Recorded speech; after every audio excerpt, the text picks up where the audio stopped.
প্রীতম, আমি কি তোমার জীবনের ফার্স্ট লাভ? আমি কার জীবনের সেকেন্ড লাভ হতে চাই না।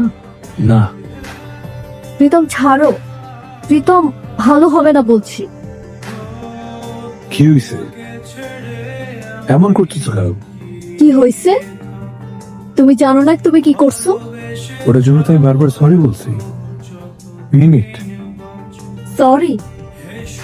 তোমার সরি কি পারবে সবকিছু সমাধান করে দিতে? সমাধান করতে পারবে কিনা জানি না, তোমার এই ইগনোরেন্স আমি নিতে পারতেছি না। আর সবাই কেমন আলাদা আলাদা হয়ে আছে। প্লিজ, সবকিছু আগের মতো চাই, ভুলে যাও। আমরা আগের মতো থাকতে চাই। প্রীতম, আগের মতো থাকা আমার পক্ষে সম্ভব না। তোমার সাথে আমি আবার মিশবো, আমার সস্তা ইমোশনস গুলো তোমার জন্য গ্রো করবে, যেটা তোমার ভালো লাগবে না। তো এর থেকে ভালো আমি আমার সস্তা ইমোশনস গুলো নিজের মধ্যে রাখি। আসতে দাও,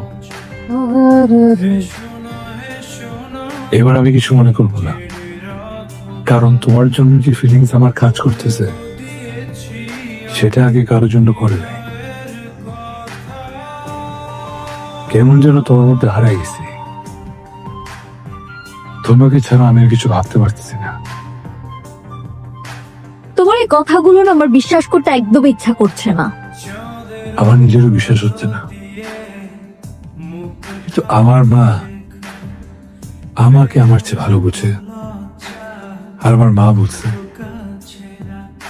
আমার মনে তোমার জন্য ফিলিংস আছে, আমি তোমাকে ভালোবেসে ফেলছি। আর আমার মায়ের কথা বিশ্বাস রেখে বলতেছি আই লাভ ইউ।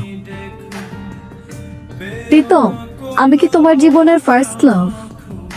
আমি কার জীবনের সেকেন্ড লাভ হতে চাই না। না, আমার আগেও অনেক রিলেশন হয়েছে, কিন্তু কখনো প্রেম হয় নাই।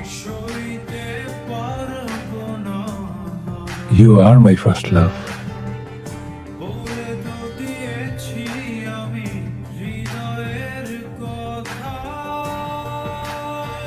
ছেড়ে যাবো না তো?